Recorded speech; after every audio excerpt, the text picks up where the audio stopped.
Hey everybody, I'm Tom and welcome to Epic Bro. Today, I am happy to announce that there is a new god in Smite and his name is Tsukuyomi. I'll probably say it wrong multiple times throughout the video. In fact, I'll probably say it in different ways multiple times throughout the video, so you'll have to forgive me. But I'm pretty sure it's pronounced Tsukuyomi, and he is the Japanese god of the moon. So Tsukuyomi is an assassin and he might seem a little bit complex at first, so I wanted to do a little overview video. I was going to do an arena match, but he's kind of a hot commodity since he came out and people are insta-locking him like, I don't know what, like hot sauce. They're just quick on the draw. It's crazy. So I'm in practice because I can control this environment better to stop and explain stuff so that you understand it better. And let's just jump into the lane minions. So his auto attacks, I'll go ahead and read it. Tsukuyomi wields Shingetsu in his left hand and Mangetsu in his right hand. Those are his two weapons. Looks like Illidan, but it's not, you know, copyright business and all that. When these weapons damage an enemy, they become empowered. So the purple one, empowered Shingetsu, gains a 50% cleave, which means it hits multiple enemies per attack, and each attack restores mana. Empowered Mangetsu deals bonus damage and restores health. So I'll demonstrate that here. You'll see that his little passive icon will light up. So there's the one, there's the other, and you see that I'm getting health back, they're getting tossed back. If I had mana to regain, it would be coming back too. So that's his passive right there. It's, you know, it's a little strange because he's not really meant to be clearing minions in the lane. So, and you're not going to be able to cleave, well, I guess you can cleave like multiple enemy gods, but you're only going to get like 1 or 2 hits. So if the item procs is what you're going for, then that's probably good. You don't have to be super accurate, and if enemies are all grouped up together, you can hit them all in one hit. But other than that, that doesn't really seem like super helpful. It will be nice for junglers though, because they'll be able to gain some health back, especially if they build lifesteal. I saw somebody build Soul Eater? Yeah, Soul Eater in Arena, and they did very well with that. So if you're looking for a lifesteal item, you might want to consider Evolved Soul Eater. So his first ability, getting into the abilities, is he throws a Shuriken that goes through all enemy minions. That's kind of his lane clear. And then he gets a ranged attack follow-up, but that will stop on the first minion that gets hit by it. If it hits an enemy god, where is it? The Shuriken damages enemies and stops on gods, sticking to the gods. If Tsukuyomi gets close to the god, he retrieves the Shuriken and reduces its cooldown. Let's go test that out on Odin bots, because it'll make more sense to be fighting the Odin bots. Here we go. Let's get this guy running. So you see, he's just running here, minding his own business, and then bam, you get it. If you run up to him, you get it back and it reduces the cooldown. And you get this follow-up ranged attack that steals movement speed. So see, I'm fast now and he's slow now. So you can kind of just catch up. It's almost like a really weird, like built-in Fatalis, because it allows you to keep up with the enemy quite well. I'll do it a couple more times here so you can see. Pretty straightforward. Nothing too complex going on there. Just remember the first one, it throws the Shuriken. If you get close enough, you get it back. It resets the cooldown. And then the follow-up ability is always going to be ranged. And that's going to give you movement speed and take away movement speed of whoever you hit. Pretty straightforward. The second ability is even more straightforward. We'll do it on this. We'll do it on this stationary Odin bot over here. Shingetsu and Mangetsu form themselves into, good lord, Kursagi Gama. Tsukuyomi swings the weapons to his left and right, damaging and disarming enemies hit. He then swings the weapon forward with more force, stunning enemies. So basically it's like a mini silence, because you're disarming the enemies. You can get enemies like on both sides. There you go. If you do that, the one in the middle won't get, what is it, a stun? Swings weapon forward, stunning enemies hit. Yeah. Yeah, so the left and right disarms, and then the middle one will stun them. It's 1 second cooldown. I'll do it again. You can hit people. There you go, and he's stunned. It's quite nice. The more you level it up, the longer the stun duration is. And also, it's worth pointing out that it's hard to tell from this perspective, but the radius goes all the way around you. So if anybody is close to you, it doesn't matter where they are, Like watch, you'll just hit him and it hit him. It didn't, that was kind of hard to see. I'll try to do it a little bit better here. So let's do it on this side. Basically, anybody around you, you can hit him with your 2. And it gives you 33% movement speed, and you're immune to knockback effects. So you can kind of get it, or kind of use it as a get out of jail free card, which is kind of nice because you're going to be needing that. Where is the mana? Is this mana?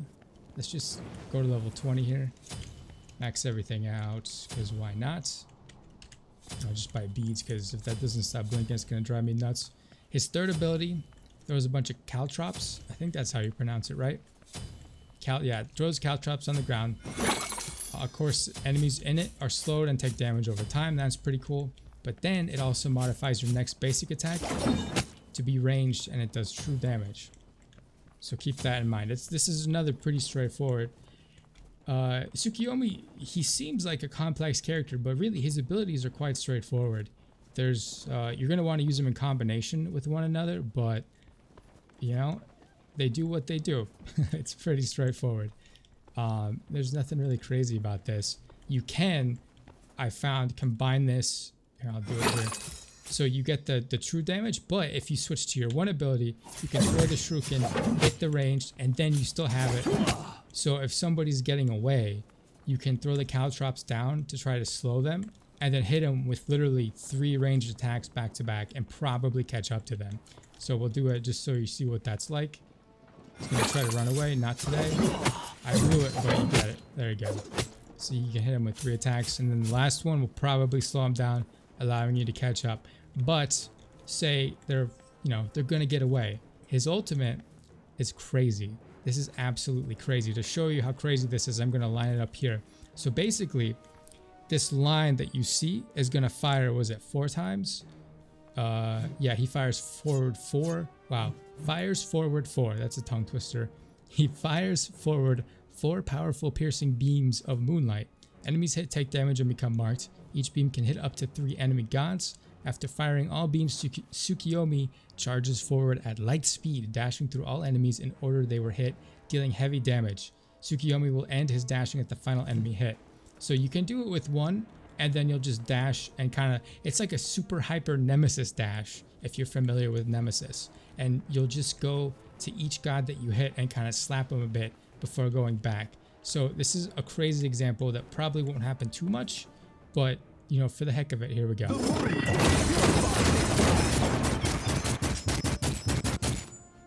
Isn't that freaking nuts?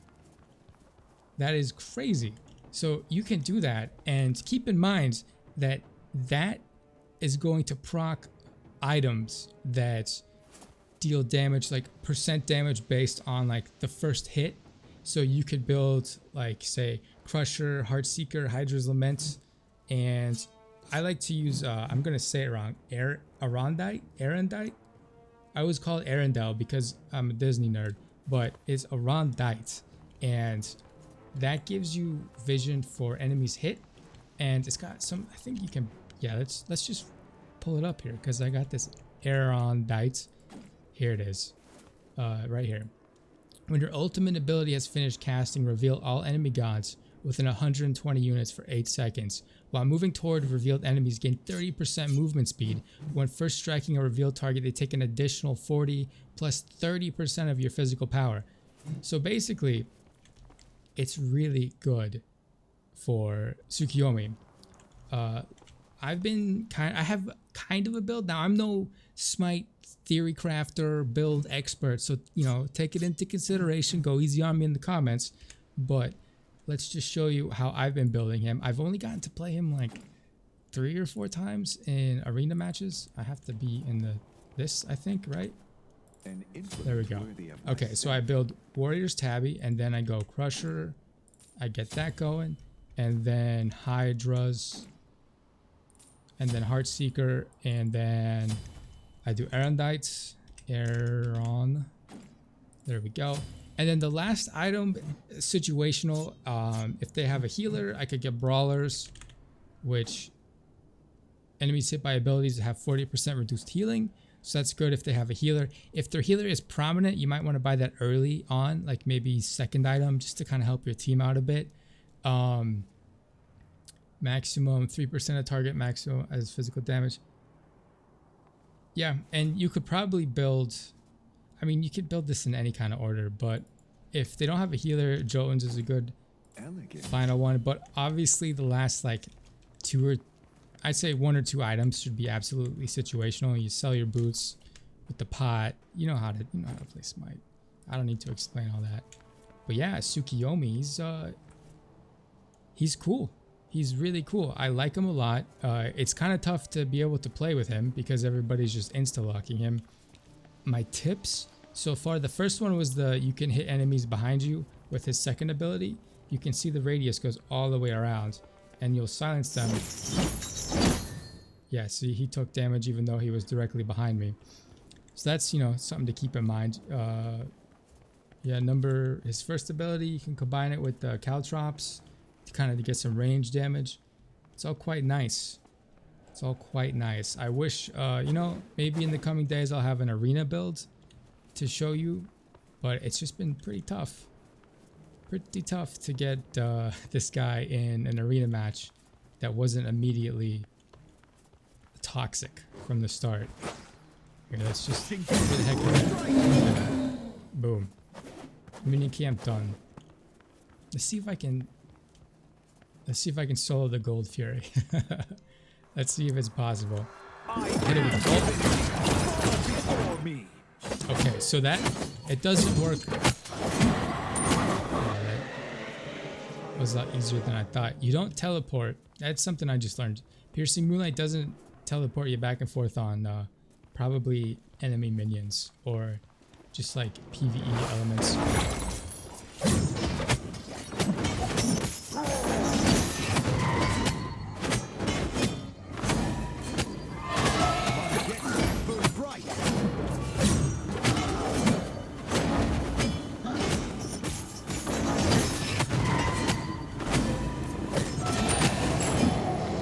There you go. You can solo the fire giant with this build. But yeah, I think that's about it for this guy. I couldn't get the voice pack. I think there's a bug. Yeah, the voice pack doesn't work in jungle practice. I was pretty sure that it used to, but it just isn't. And honestly, his voice sounds kind of dorky. Like, enemies have returned. That's not what I meant to do. Disrespect me and end up like Ukemochi. Like, that doesn't sound... This is a cool looking dude and he's sounding like this. The moon is my home. It could be yours too if it wasn't full. Like, come on, Hi-Rez.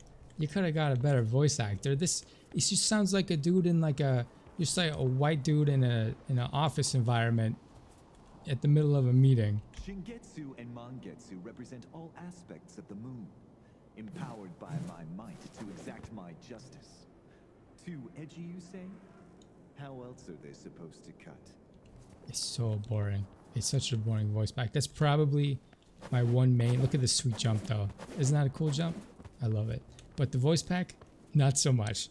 All right, that's going to do it for today's overview of Tsukuyomi, the Japanese god of the moon. Let me know what you think of the god in the video comments. I'm eager to hear what you think. If you have any build suggestions, please leave them in the comments too, because I'm more than happy to discuss builds with this guy because he's brand new, so that's always exciting to delve into.